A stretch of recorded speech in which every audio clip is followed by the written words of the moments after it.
Welcome back to the podcast. Jack Moody, Tex, he's been a regular. The two fair weather sailors have come back in from Malaysia. Thanks for coming back. We're back. Kate, Guy, how was the camp? Ladies first? I was going to let you talk about Okay. Camp was good. We went to Desiree. Camp was good. It was a different location for us, different experience. We had a whole range of athletes, but the main thing is by the end of it was 4 days, I think, end of 4 days.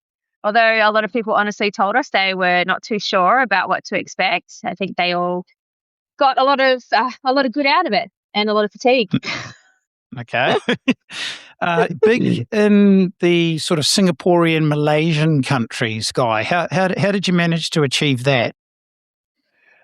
Well, actually through, not just my good looks and charm. I know you are thinking, well, obviously he goes up there looking at these crazy good looking. He must get a lot of attention. It doesn't actually matter where I am.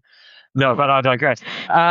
We have been coaching for Metasport, which is a events/coaching company in Singapore, and it's sort of all branched off that. And I've coached a couple of guys, and that couple of guys led to some more people, and now we're running camps as part of that Metasport sort of package. So it's been really good. It's a really cool company, and we get a lot of joy out of it. And by joy I mean watching people suffer brings me a lot of joy. Was it a 3-day camp? How many days was it?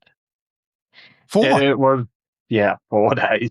Okay. Because we have to get through the Malaysian border, and it was a public holiday there. So on the way up was fine, but the way back, people in the car had 4 hours to get through the Malaysian border, and then you've got to go through the Singaporean border about 2 minutes later.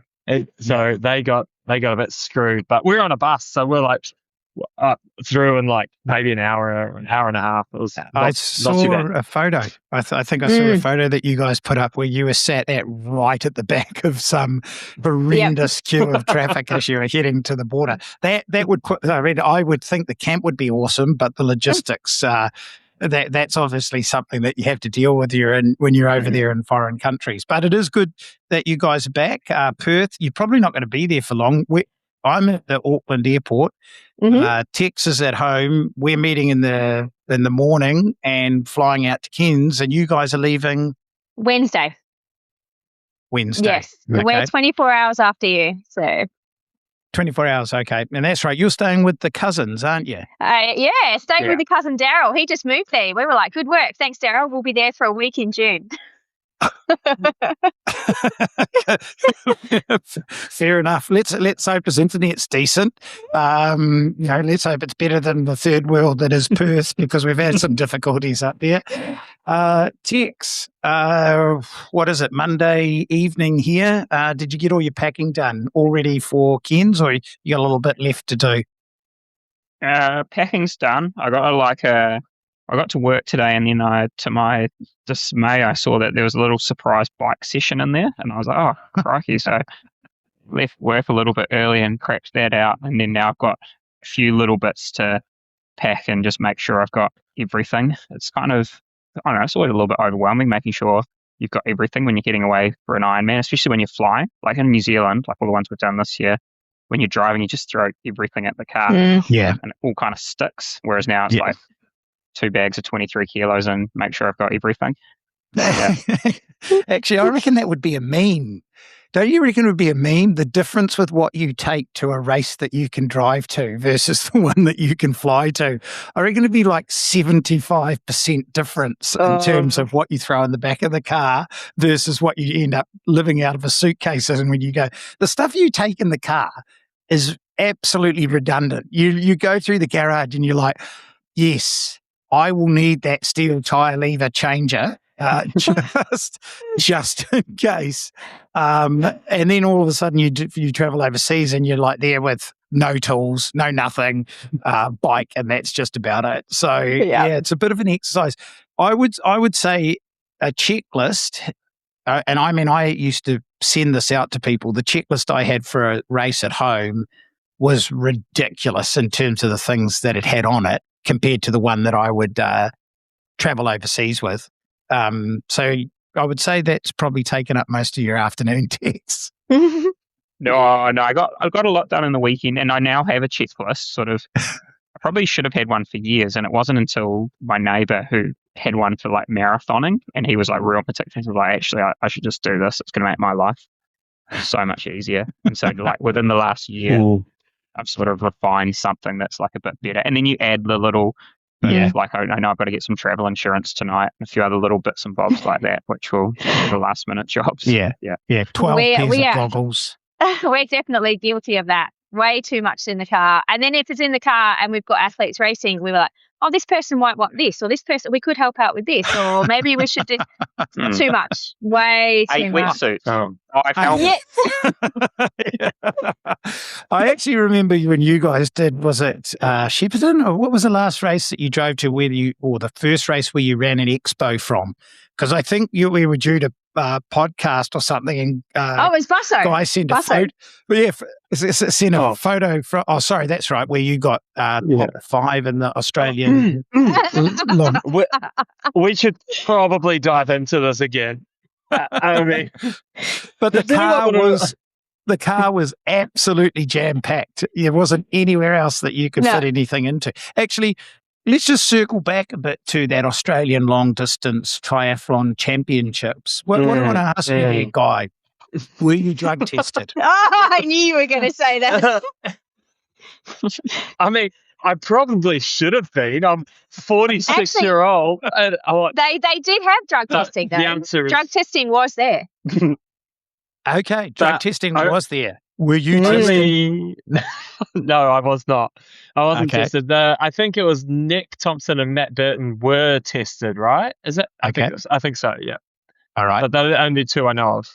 All right. Well, that brings me back to a conversation Jack and I had on the podcast last week. And firstly, I'm going to make an apology.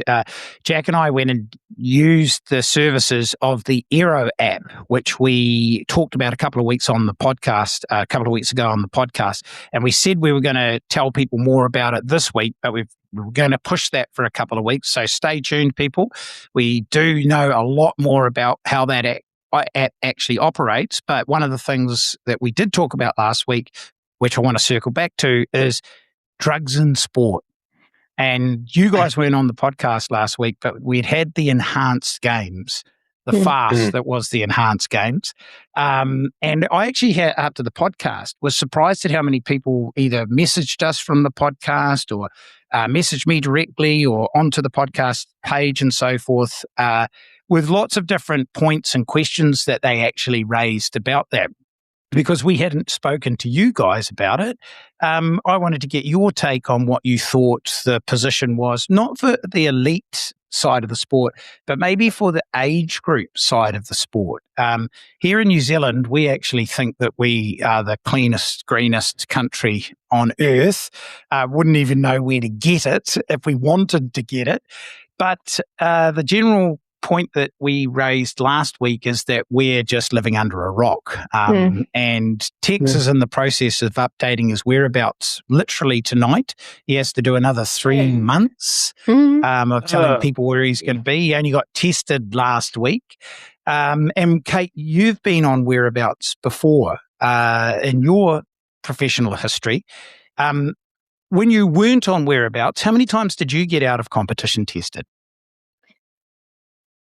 I don't think I was ever out of competition tested when I wasn't on whereabouts. I was tested at events, but when I was on whereabouts, but there was also times that I was tested that it wasn't in the time slot that I had put down on my whereabouts. Like it was a random drug test that they turned up at my house. That was like, early in the morning, and I was out coaching cycling. I don't remember any, but I do remember Guy and I had this discussion with a sports doctor in the US many, many years ago. And he actually just said that the problem is the testing is just so far behind the drug taking. And like you can take the drugs, and this is not necessarily someone who's tested regularly, but if we're talking about age groupers, you can take them, train, get the benefits in your training, stop taking them, go and race. Job done. You've got the benefits in your performance. Yeah. What about age group racing? Guy, what do you reckon? Do you reckon we're naive in thinking, and I suppose you guys are great to ask because you've coached in America, lived in America, had a big groups of athletes in America, seen the American racing scene, and I'm not blaming America here, but I mean, our sphere of knowledge is a little bit smaller, given the fact that you're coaching people all around the world in different places and have lived and breathed what those racing environments are. What would you say the state of amateur sport is, just from your own perspective? Well, I would say that there is a lot of illegal drug doping. That is, for lack of a better word there. So what I mean by that is I think a lot of people, and some of them are naive, but probably most of them aren't, are like, oh, my testosterone's low, so I need testosterone to, one, be better, and because it's low, I deserve it. And so I think that people are like, oh, and if they're not educated, they're not coached, they're like, I'm just going to go to the doctor and get some testosterone. That would be probably one of the biggest ones. Yeah. And I think there would be, I don't even know, man, like there'd be so many people that would do that, and they'd be able to, one, justify it to themselves, and then two, they would probably think it's just fine. I'm just leveling the playing field now. I'm like, yeah, your testosterone's low, mate. You're training for an Ironman. That's normal. You're perpetually a 70-year-old bloke. Yeah. But, yeah. You look 50, though. So I think that would be pretty rife in the sport, unless they're coached and got education around it. So, but people have come to me before and said, "Oh, hey, what do you think about this?" I'm like, "No, bro, that's like totally illegal. You can't do that. Like, it's not cool. Not cool on me." But, as the coach. But at least they're smart enough to ask me the question. But that would be, I don't know. What do you guys think? There must be heaps of people like that. Well, there's no testing. Testosterone type things. There's no testing. Like, fortunately, you guys and we all know that Challenge Roth is really the only place where age group testing is actually being done through the age group fields as much as it, if not more than any other race. So I think that's a really big positive step forward. But our point last week is, if you're going to start to see these games like the enhanced games crop up, it's only just telling people that it's okay to do it. And Dr. Alison Heather, who was on the podcast last week, she sent me through a study from Denmark just recently that looked at 500 people who they pretty much knew could be taking some form of anabolic steroid, urine tested all of these people or populations and saw that, I think it was up to 4% that there was some form of sham in their or performance enhancing drug in their system as such. And these are people just gym goers. And I hear this all the time from an endocrinologist that I coach. Out in the general public, just for aesthetic reasons, people are doing this all the time.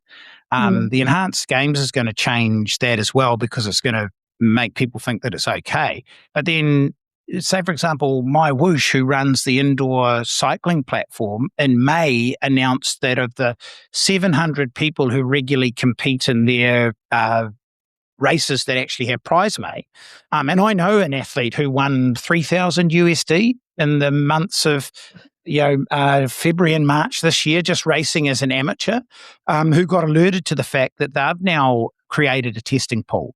And they hope to test around about 10% randomly of these 700 amateur cyclists who are racing on the indoor platform. So it shows you that they think that something's going on just at an amateur level in indoor racing. So does that mean I need to change my weight from 43 kilos? Because I'm just curious. No, what you need to do is stop taking that human growth hormone. That's the thing that we're more concerned about. Okay. So keep the weight at 43 kilos, cool too. 9 watts per kilo. well, that brings me to another point, and we're going to talk about this later in the podcast, a little bit about power meters and watts per kilo. So nice segue. But the last thing I want to just ask you guys is, do you find that any countries a little bit less slack than other countries that you've been to from a drug testing perspective for both pros and age groupers? Because say, for example, and I'm not going to pick on Aussie for this, but I've been to a lot of races in Aussie, and I've coached pros who have won a lot of races in Aussie, and they never get any drug testing there. So I'm glad that you said that Nick Thompson, Matt Burden got tested at Busso 100, but I don't know that it's as prevalent in Aussie as what I see here in New Zealand. Tex can't speak to this because he hasn't raced enough in Aussie, but, do you think any country's better than other countries for this? I feel like that Busso was the testing was only there because it was the Australian Long Course Championships. I don't think previously, when it was a 70.3, there was testing, but when it was Busso 100, there hasn't been testing. No, so that was the first time. Yeah. All right. And I don't know. I remember just Cairns, the year I did Cairns Ironman. There were there's a couple in the top 5, but that would be about it. Yeah. Well, if it's not prevalent in the professional ranks, it's certainly obviously something that could easily be done in the age group ranks. And we were, as I say, speculating last week that the more that we get things like the enhanced games telling people it's okay, I think the more we're going to see it filter into the sport. And is anyone going to do anything about that? Especially given, there's a rise in people doing triathlon and how much people care about their performances at these world champs and these marquee events. So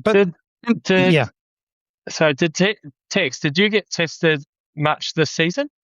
In competition, sorry. Yeah, pretty much every race in competition, I think. And then out of competition as well. Yeah, because I'm on so that would have been Tauranga. So Lone Market Half in January. Actually, did I get tested in Tauranga this year? It would be a shock if you didn't. I always no. Guy was still finishing. I definitely got. I remember getting tested a lot. Yeah. You and Wanaka tested. No, actually, I don't think I was tested in Wanaka this year. Okay, that kind of hit and miss in Wanaka. Yeah, that varies. But tested at Ironman New Zealand. I cannot remember. Definitely Ironman New Zealand. I remember because without getting too graphic, I needed to do a poo, and that's not allowed.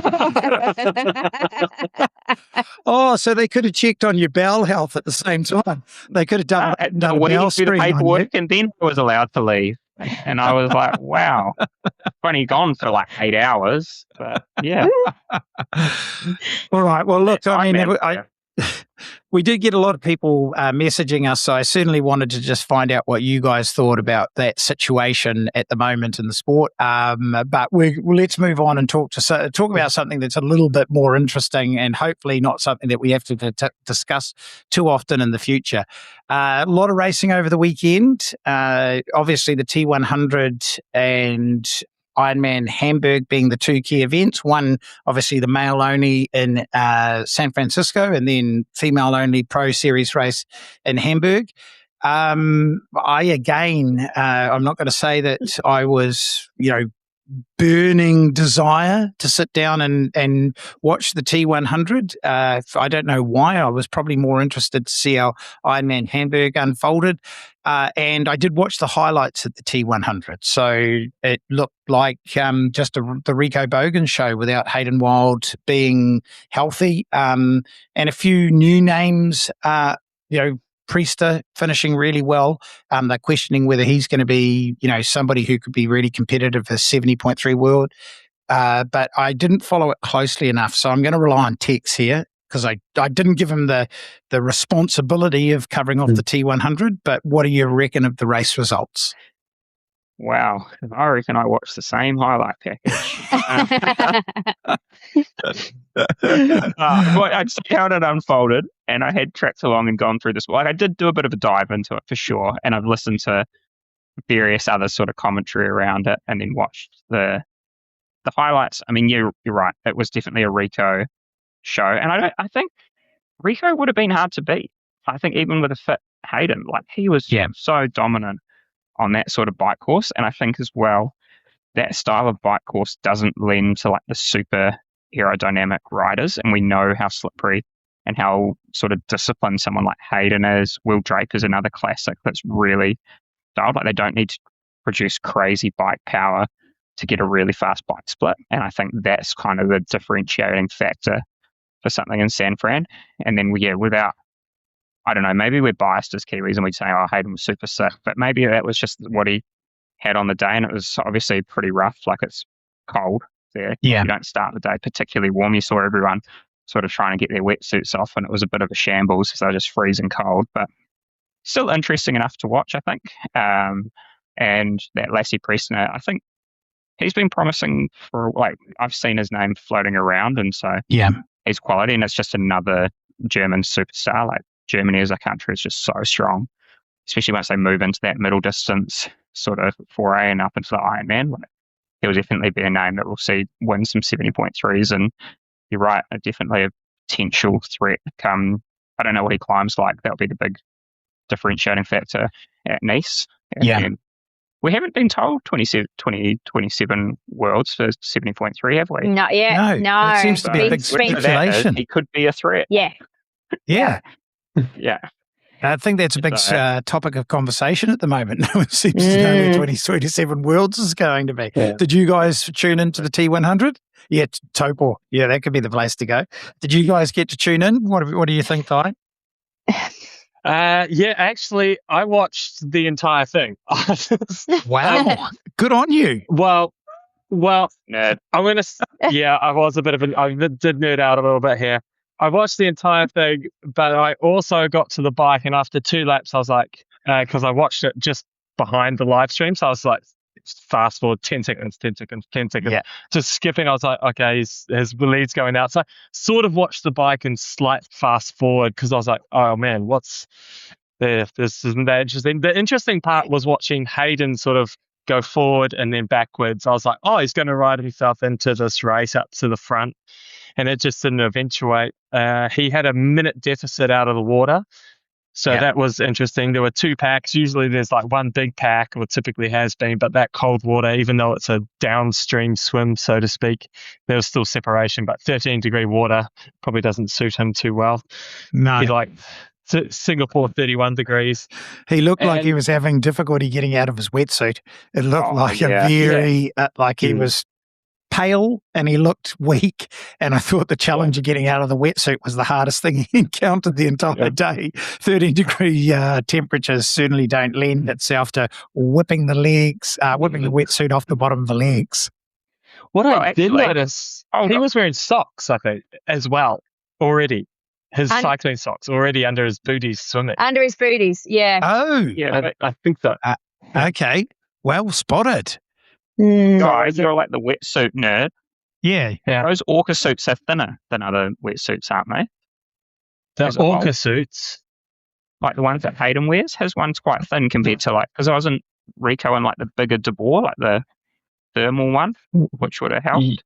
Yeah, so Blue 70 and De Boer make a thermal lining, which is like got this, I'm not sure about the De Boer color, but inside it's like basically a felt feel to it. It is a significantly warmer suit, whereas Hayden's Orca is really thin up top, so it allows for a lot of mobility. It's still got the 5 mil in the hips and to the knee, and I'm not sure what the lower leg is, but that upper body's really flexible, so it would be thin, so it would be colder. Yeah, you're right. I thought we were about to have a moment there in the podcast where Tex answers all the shoe questions. He throws the wetsuit question back to you, and you were going to go, I don't know. You redeemed yourself. You've redeemed yourself. Kate, what did you think of the T100? Yeah, We talked about this. We've talked about this before on the podcast about having the men and women separate, right? And we saw that with the women. We're going to talk about the women in Hamburg. And don't get me wrong, I think it's fantastic having the women's show. But I think in terms of having it on live, it is more interesting when you can be going between two different races that are going on, because there might be some action happening somewhere else. And so, I didn't watch the entire thing like Guy, but there wasn't too much. Well, it's not generating a heck of a lot of commentary from us, so we'll move on to Hamburg. Well, actually, the Aussies went really well.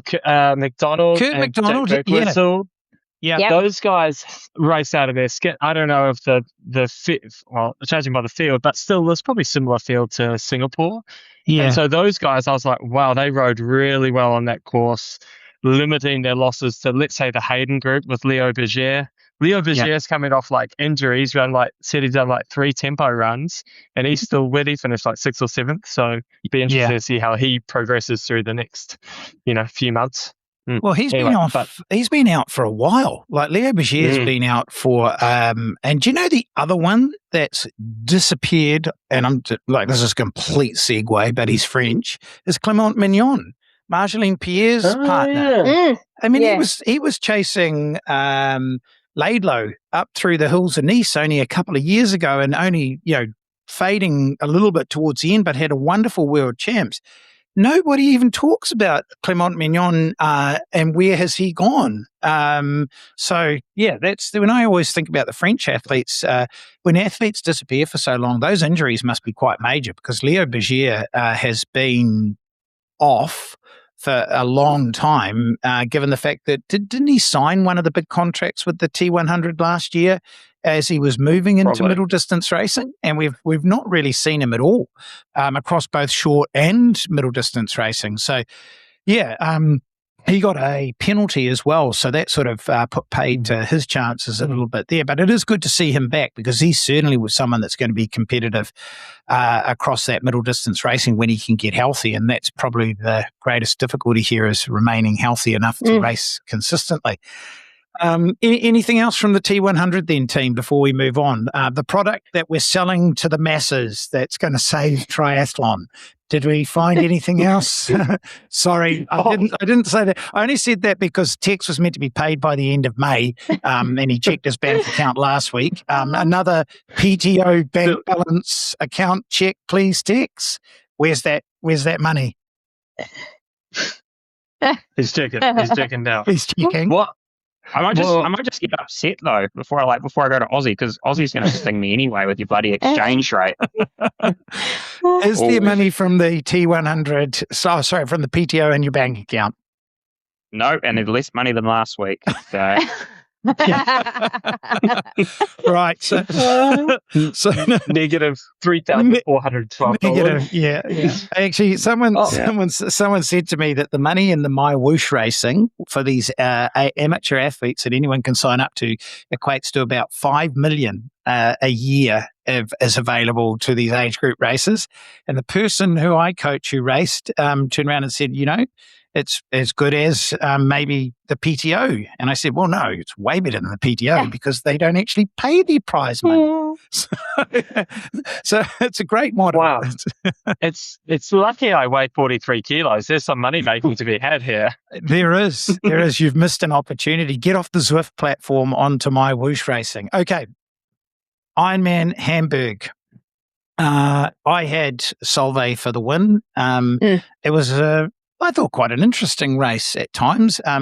Laura Philipp is not the biker that she was a year or so ago when she won Nice with a bike performance that was just off the charts. Marjolaine Pierre was in that race in Nice as well and had a great bike, and she's coming back to some pretty decent form. And I heard that the women's bike course was about 177 Ks. So those splits that we saw, like a 420-ish from Solveig, is not a legit bike course. But she rode her way back into the race and then produced a fantastic run. Tex, do you know if the run was short as well? Do you know anything about the run? Because there's a lot of women that have run, like a lot of them have been 3 hours or less. Yeah. I mean, I was going to talk about that. I didn't actually check if it was short or not. I won't do that while we're podcasting. I won't get embarrassed on my phone. Without knowing what the conditions were like, because it was past my bedtime. But that was sort of the main take home for me, was seeing the differential in performance between they're all really strong women. Like it's a pro series, there's 10, 21 that are fantastic athletes, but when you've got some 240 runners and then like these other good pros are 3 hours, and that sort of 255 to 305, that's the differentiating factor that probably we don't have in the men's racing at the moment. Like everyone's sort of in that sub 240, but there is this big split of about, say, 5 women that are, we're not just talking a standout superstar runner, like across all 3, but can deliver that run in the 240s that just sets them up to be on the podium or be chasing wins. Yeah. I actually heard I think it was Carfrey ask one of the other commentators as to what lead Marjolaine might need over Laura Philipp getting off the bike, and the commentator said something like 20 minutes. Like, whoa, they're not backing Marjolaine's running at all, because that would never happen in the men's race. Kate, what did you think about Hamburg? Yeah, I was really looking forward to Hamburg because I thought the field was deeper than what we saw in Texas. So I think there was the opportunity for a lot more to be going on in the race, which we did see when we had the opportunity. We knew we had a good idea about who was going to be at the front. But then I think looking back and seeing who was in the top 10 as well, there were some expected performances and there were others that were a bit of a surprise. So I think that Hamburg's always a strong race for whatever men's or women's field you're going to have there. And it's always fast. It's all, even on hot days, they have fast races there. Yeah. Did you hear about the controversy though? Have you heard about the nails and the shards that have been thrown? This is the second year in a row that the course has been tampered with by what appears to be some disgruntled locals. That's all I've heard at this point in time, is that there are some people who don't want that Ironman in Hamburg for some reason. And I heard as high as about 150 plus athletes had enough punctures that they were mechanicaled out of the race. Is that, Guy, have you heard that? Actually, I heard that from Kate. So she gave me the lowdown. She's like, "Hey, do you hear this?" I think I was eating lunch at the time, and so she gave me. Maybe it's best that Kate answer this question because she told me. Yeah, so that's what I heard. Yeah. It's the second year I heard. I'd heard the last year they had the same thing happen with a few of the athletes who got mechanicals, where punches that they suspected something was thrown on the course, but it sounds like it's been repeated again this year, which is really bad, and something needs to be done about that, because that is risky for really serious injury if that many athletes could be affected by punches, then what that could end up with is something worse than just a bad injury. And Germany really needs to do everything it can to ensure that their Ironman races are as safe as possible. After Frankfurt a few years ago. Yeah. Well, so do we know if that affected any? Germany, sorry, go. I was wondering, did that affect any of the professional females or only the age groupers? Good question. Yeah, I don't know. I don't know if it had affected any of the pros. But I do know that, there was a significant amount of age groupers that not only had their progress slowed, but actually were DNF'd out of the race as a result of not being able to repair the punches and so forth. So, yeah, something that Germany as a federation needs to look into quite closely, because you can't have these things happening. Most of these are fairly well-established races that have been going on for a long period of time. And from what I from my experience of watching races in Germany, they're always really well received. It's when you guys think of what Roth is, to think that an Ironman's not welcomed in Hamburg is quite strange. That you guys have spent enough time in Germany to think that the sport's really well received. Yeah, it's epic there, and most people are all about it. The Germans are like into drinking beer and cheering, like whether you're racing super sprint through to an iron distance, Ironman, whatever. What a segue slightly, but it would be interesting to see what happens with Nice. Do we know what's happening with Nice 70.3 Worlds? Because the mayor was saying, I don't want to hear or whatnot. So what's going on there? Tex? Well, that was all covered off like weeks ago. I thought that was all been done. Like that's going. Did we cover it off? Yeah, we probably did as well. I don't know if we did. We heard that there was the new mayor is not that accommodating for it, but Ironman have eventually sued the Savage Beast, and it appears that this year is going to go ahead, no problems at all.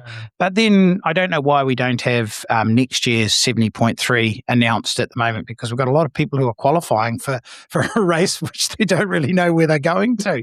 Well, no, sorry, it'll be happening shortly.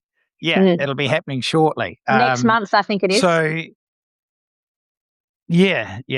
Well, all of us know what Felix does in Roth to keep that race as being so important to the region, and it's a balancing act to ensure races that have been in one place for a long period of time continue to get the buy-in from locals. But they need to certainly do a little bit more work to see what's happening here in Hamburg, because it does seem to be one of the major talking points when we should just be talking about the race. What do we think about Laura Philipp's performance? Solveig is doing what we expect her to do.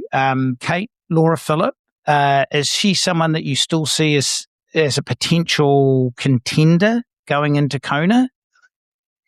I do. I don't think you can write her off at all. And I think that, we know that she's starting her season late. She's building back into the season. I feel like she's the type of athlete that's going to get better and better and better with each race again. And Kona, might be perfect timing for her. And of course, Selvi is the favorite, but she's raced Ironman Texas. She's raced Hamburg. She's still dominating and showing she's, out to defend her title. But I would still put Laura Philipp wasn't that far behind. Like over just over a minute. 1 minute. It was, yeah. Yeah. Yeah. So I think it was a good performance. The 242s. Yeah, 242 marathon's going to make a lot of people stand up and take notice on her day, as she does time and time again in the German races that she does choose to participate in. She would be running shoulder to shoulder with Jack, right? They'd have a run battle. I can tell you there'd be a number of male pros who would be very, very, very, very disappointed racking their bike and seeing her starting to head into T2 as well. At this point in time, I'd be backing Jack. However, I do know a number of other male pros that would be, cheering her on as she came past. You're getting lapped. As they were getting lapped. Any other take-homes from Hamburg that anyone noticed? Okay. Jack, you're up, Jack. No, I'm good. I've given all my secrets away. Yeah. Okay. I want to talk a little bit about coaching now, team. We talk about indoor bike racing and obviously Guy's tweaking his body weight numbers. Although looking at him, given that he's that tall, I wouldn't say he's that far away from 43 kgs. But of the two components that make someone go fast, power and weight, a lot of people are obsessed with their weight, but power meters as such. What's the most generous power meter that you've ever owned? Guy, what types of power meters have you owned over your career? I think I've used Garmin Vector's Stages left arm crank Durace power meter and Faveros. Okay. Yeah, so those 4. And I would say that Stages read the highest. It was left arm only, but I had left arm only crank them. That one, I like that one the most because I was like, damn, I'm powerful. What about you? What about you, Kate? I've had just the Garmin Vectors and the Favero as well. And I would say they've been pretty similar. Quark. Oh, yeah, that was so long ago. Quark? Forgot about that. Forgot about that one. Yeah. Okay. Yeah. Tex? I think I've got like 6 or 7 in the garage right now. Depending on mood. No, just across all my bikes. Like I've got the mountain bike's got a Quark. One of my time trial bikes has a Quark. The other time trial bike has a Quark. The road bike has the Garmin's, and my gravel bike has the mountain bike version of the Garmin's. Yeah. And then before that, the bike came stock with 4i power meters. So I've had 4i, and I've had Stages, and Specialized made a power meter once, which was just a rebadged 4i as well. Yeah. So I've definitely had a little try of everything, it feels like. The 4i was probably the most generous on one of the previous bikes I had, like one of the previous road bikes. It's pretty nice. Yeah. But since then, the Quarks have been the easiest to have them all the same. All right. Mate, did you find, you're probably going to follow up with this, Bev, but the Garmin Vectors, terrible, like terribly low. The initial, the first iterations of the Garmin pedals were horrific. The first iterations of them were horrific. They were being sent back left, right, and centre.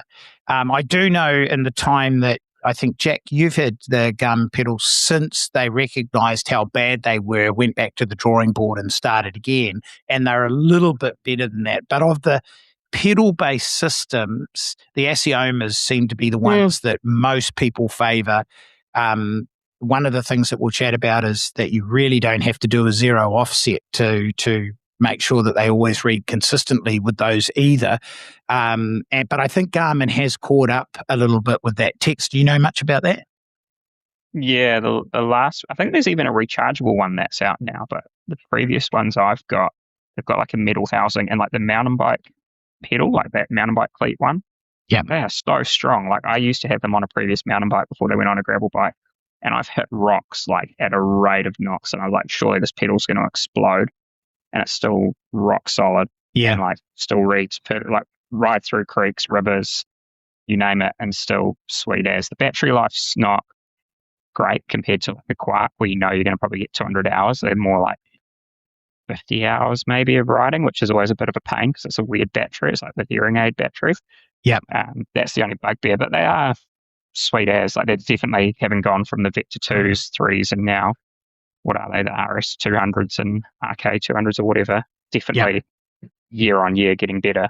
Yeah. Well, you can't afford not to have a decent power meter now, or especially you can't afford the reputation of your power meter to get out into that public space because people will steer clear of them. But I'm going to ask Kate and Guy as coaches, what would you say that your athletes on average know about their power meters? And do you think that all of them know that they can differentiate in readings from the same power meter? So let's say, for example, I've got an athlete who had a Stages power meter. No, sorry, I'll say that again. I had an athlete who had a 4i power meter, needed to send it back under a warranty, received a replacement 4i power meter, and it reads 30 watts different. Exactly the same effort and intensity. It was literally only a couple of weeks in between leaving one power meter and starting with the next one, so there was no fitness change.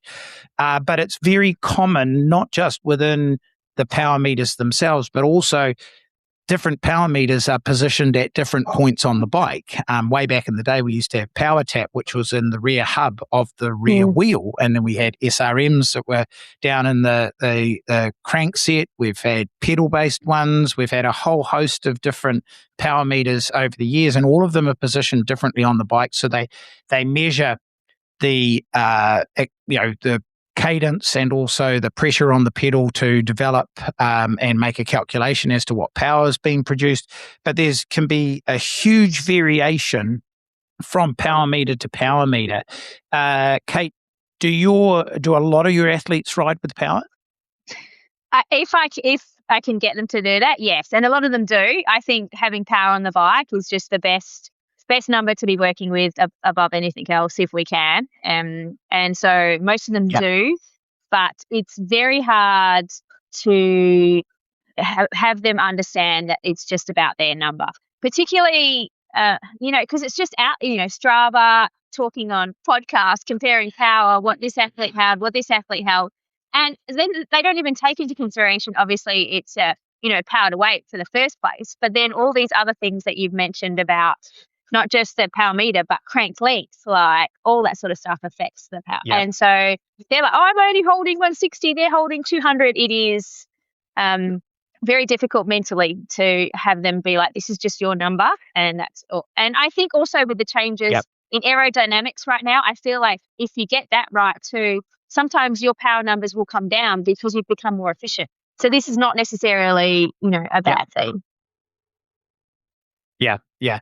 Well, Tex, talk about what you think in terms of the power meters out there. Aren't you widely quoted as saying that you want to own Rico Bogan's power meter?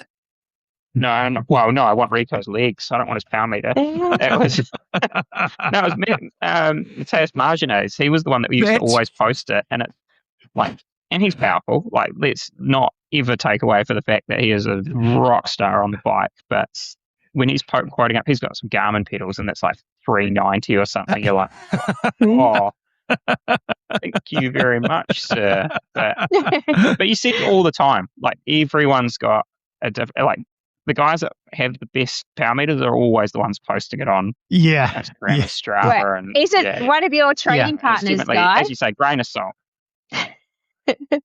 Yes, Guy. Do you have a story about somebody who you train with who might own an inflated power meter, or what's your story? I got two guys actually. One of them, and they train together all the time. One of them has the worst power meter, like the first iteration of Garmin Vectors. So, and the other one, I don't know what he has. I think he might have I think he has a 4i. He has a 4i. Yes. Yeah. And so he's like rolling along with Chan. I'm like, what's your power? He's like, 300 watts. I'm like, I asked the other guy, what's your power? He's like, 32. It's hero all the time. Really hero. Yeah. He always says that. He's like, I'm so aero though. I'm just so aero. I'm like, well, the point I'm trying to make here is, do you think that the general public understands the range of power readings that these different power meters can produce, given that they all have different, they're manufactured differently, strain gauge is a bit different, where they're positioned on the bike is a bit different, and even some of the maintenance of them to ensure them that they remain consistent? Because the point that we need to make is, and as Kate said, what you see out there in the social media world, forget all of that. Just look at your power meter and make sure the number that it produces based on the intensity that you are providing to the pedals remains consistent each time you go out there and ride. Because someone else could have exactly the same power meter. It reads 30 watts higher for whatever reason, as long as it always reads 30 watts higher when you're going at the same relative effort. Do you think everyone understands that enough? And do they know enough about their power meters if they do start to see some rogue numbers as to what they should do to recalibrate it, or what we'd like to refer to as zero offsetting, so that it remains consistent every time it reads? Or do you have that situation where people, they just look at the number, they trust in the number, but they've got no idea if the number is accurate or not? Guy, what do you reckon? Well, yes, to the last part of your question, there's just a number and they work off that number and what have you. Really, is the question like, if you want an extra 20 watts, how do you get it without actually having to try harder? Because who wants to actually try harder? And I'm going to give you guys a quick tip here. Just change your crank length. Be like, I'm riding 177.5. And boom, you have 20 more watts. 20 more watts. You wanna play with your friends? Just change your crank length. Get in settings, change the crank length. Boom. You're gonna be I feel like a champion. No one's gonna know. Are you taking I think he's taking the piss out of me, because I had my Favero pedal and I went from a 165 to a 145 crank, and I couldn't mentally handle the change in power. So I left the reading at 165. So it stays the same for me. It's my number, but I left it. It's my number. Hey, you don't admit this. Look at Jack's face.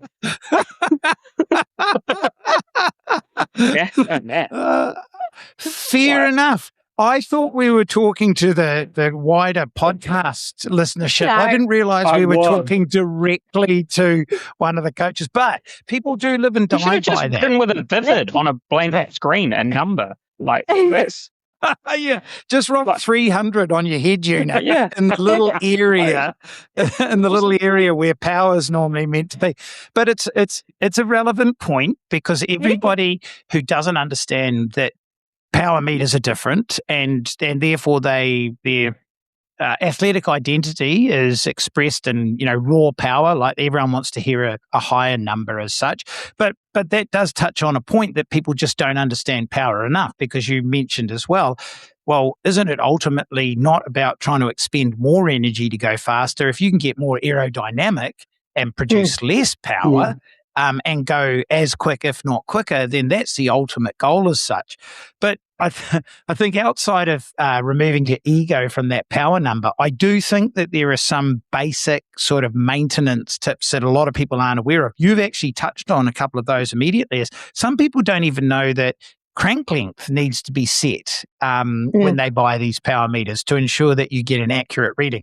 I'm not saying take Kate's approach and manipulate your crank length, because your ego's going to take a hit if it isn't. But one of the other things that people, and not all power meters need to do this, but to ensure accuracy, there is a function known as zero offset. And this is where it ensures that your power meter will read accurately each time you go out there and ride, because a couple of the things that change power meter readings outside of where it's positioned on the bike and what type of power meter you have is, for example, with pedals, you might change pedals between your bikes quite regularly, and even in just putting that pedal back on the crank, it doesn't ensure that it will read as accurately as what it previously did. So Jack's about to pack up his bike. He's going to be traveling over to Aussie to race. And therefore, when he gets there, if his power meter needs to be zero offset, which is to ensure that you return the power meter to the same manufacturer's calibration as when it left the factory, you're going to get some consistent readings. But people need to actually work this out, because some meters give you the ability to do this zero offset function and some don't. But if you don't do it, and I've had this happen to me, I've traveled overseas with even Asioma pedals and gone, oh, man, that's about 15 watts higher than what I would imagine it should be. So you certainly need to look into some of the features of your power meter in order to ensure that if it is the type of power meter that does have the ability to be zero offset, some of the better power meters actually do that themselves. But of the older generations, a zero offset is something that you want to perform as a function before each ride, because that will return it to its manufacturer's calibration and ensure that you get consistency each time you go out there and ride. But that traveling thing, environmental changes, that will affect power meter readings as well. There's a lot of things that people are unaware of that I think they need to look into, because if your power meter is not reading consistently, that's where it's going to let you down. If one says 350 watts and one says 250 watts, as long as each time you go out there and you're pushing at that intensity, it reads the same number, consistency is the most important thing. But I think it's some of these housekeeping issues that people aren't aware of. I have it all the time with athletes who have bought power meters who really haven't read the instruction manual at all and have no idea how to make sure that that power meter is consistent.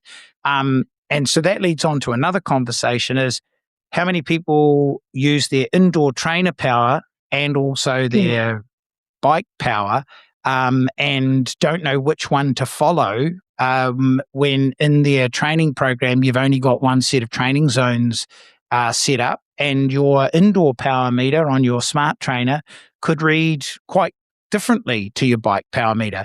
So are you training at the right intensity when you're riding indoor, and are you training it or racing at the right intensity when you race outdoor? Have you had any of those problems, Kate, with your athletes? A lot. The indoor trainer power versus, and if why are you laughing at me? Like, if they're using sorry, are we talking about your athletes or are we talking about you? No, this is not me, actually. This is not me this time.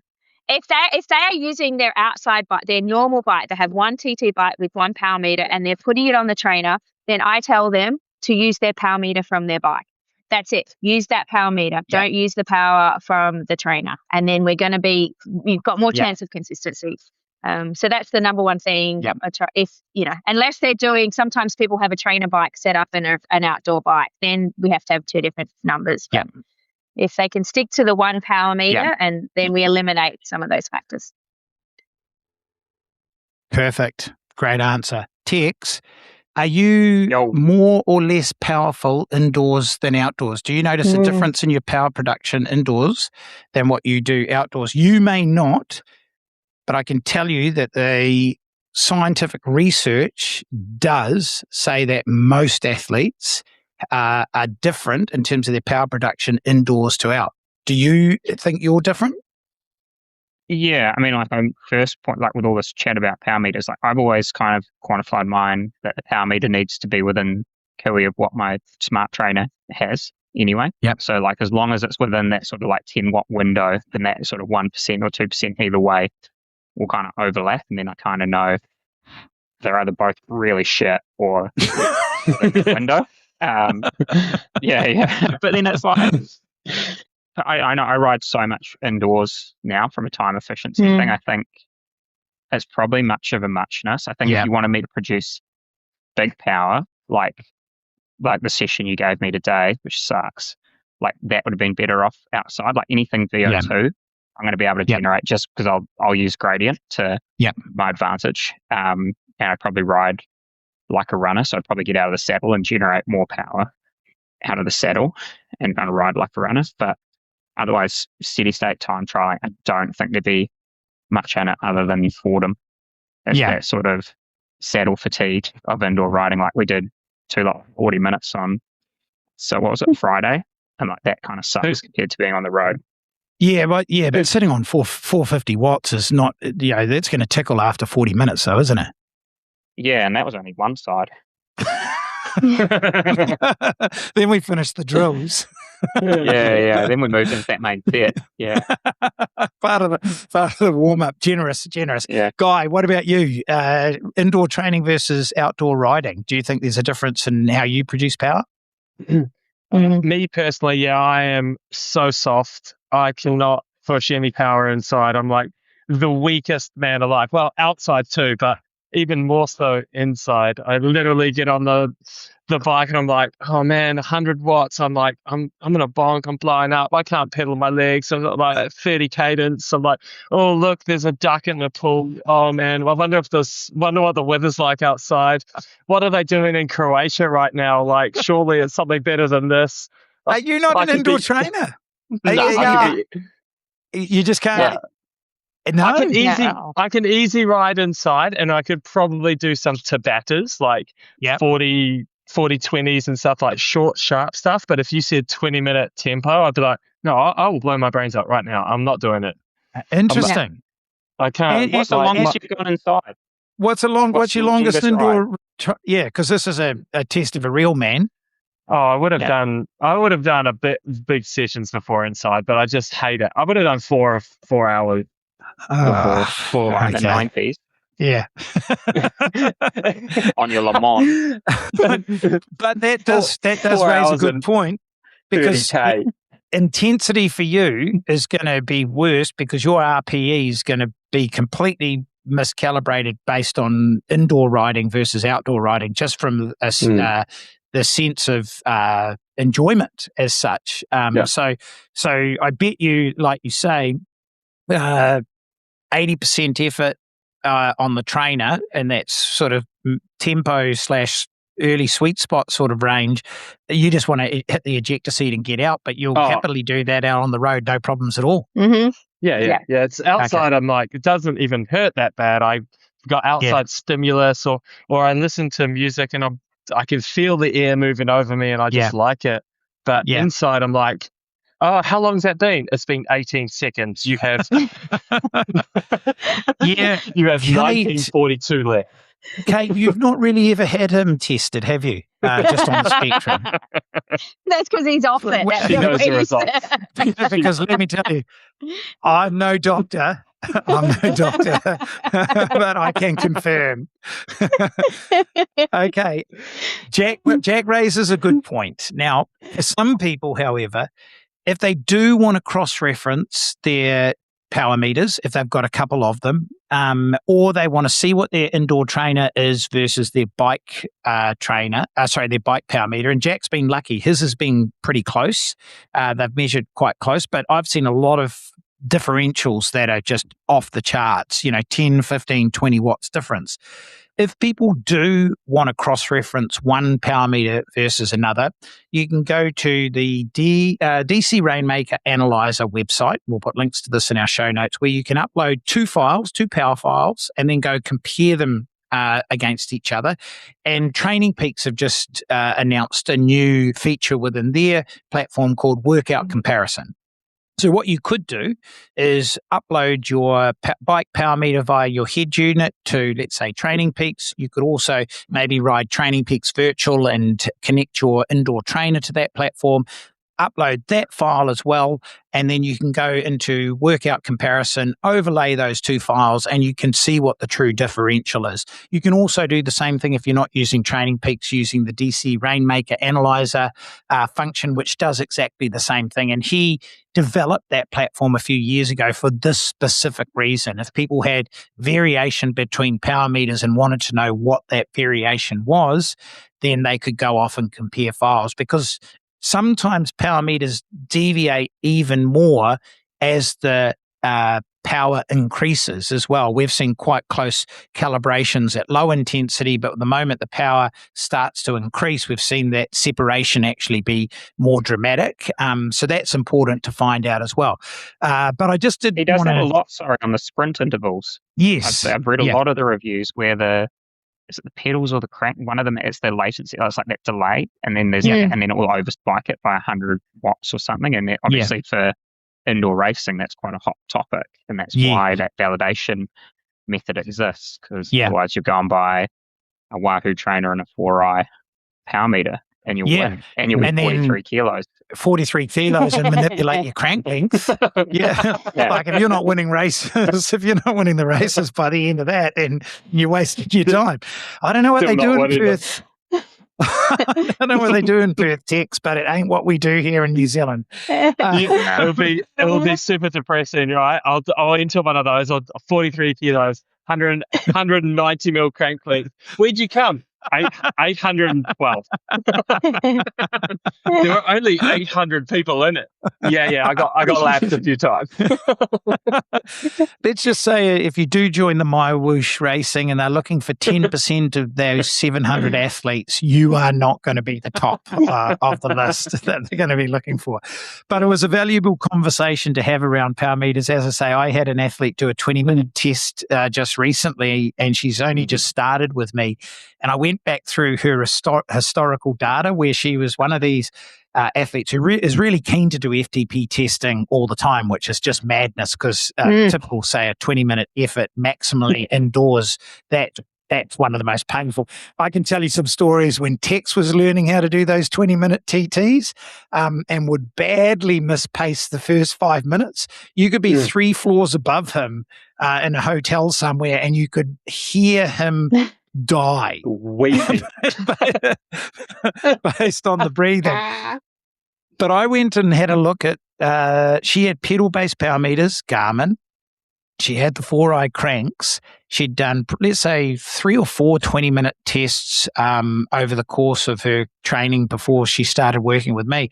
And it varied from 200 watts for 20 minutes to 260 watts for 20 minutes between 2 different power meters. And those tests were done less than 6 weeks apart. Yeah. So whoever was coaching her at the time, miracle worker, possibly a distributor of the drugs that we were talking about at the beginning of the program.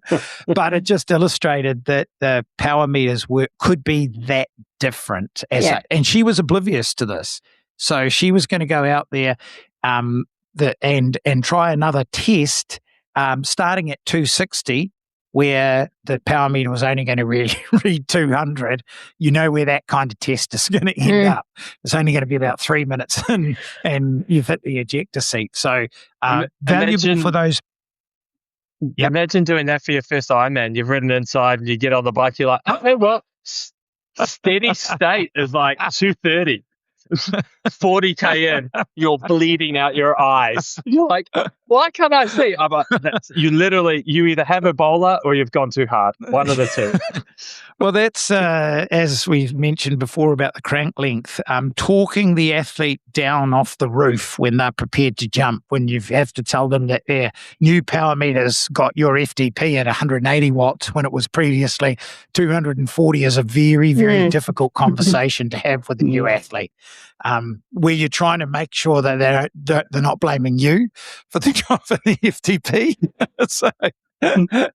But right, okay, that's our conversation in around power meters. Okay, I'm here in Auckland, Texas in Auckland. We're going to fly tomorrow. We've got a bit of racing coming up this weekend. You guys are going to arrive in Cairns. Firstly, did you make the decision to race or not, Guy?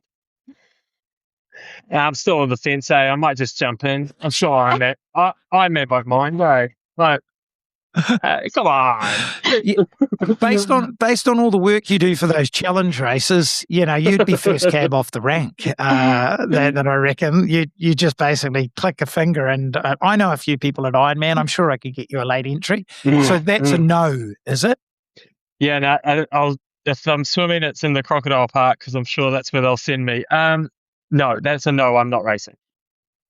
Okay, bike is with you though. Is bike with you? Are you bringing bike? But I'm on the fence. Do you think I should bring a bike? Yeah. Well, I'm not taking a bike, and I haven't broken that news to Tex at the moment. And he probably would enjoy a little spin out. And if not, I absolutely bet you before I even ask the question, Kate. Are you bringing a bike? Yes. I'll just write her. So, okay. the crank link's going to kill you. So either of you two, if you are free and do want to go for a spin, I'm sure Tex will be spinning out of town at some point in time. Tex, you're taking a bike, eh? Yes. Yeah. No, it's packed. I was more backtracking. I was like, oh yeah, I actually am on a different power meter than what's on the trainer. That'll be interesting. Hopefully they're the same. I don't ride that bike very often. But we'll learn on Sunday, won't we? We'll learn. We'll learn what the differential is. Learn either sure we will. In two ways, getting off the bike 45 minutes after the leaders, or not making it past 90 Ks. It's going to be one or the other. Whoa. No, there's better outcomes than that.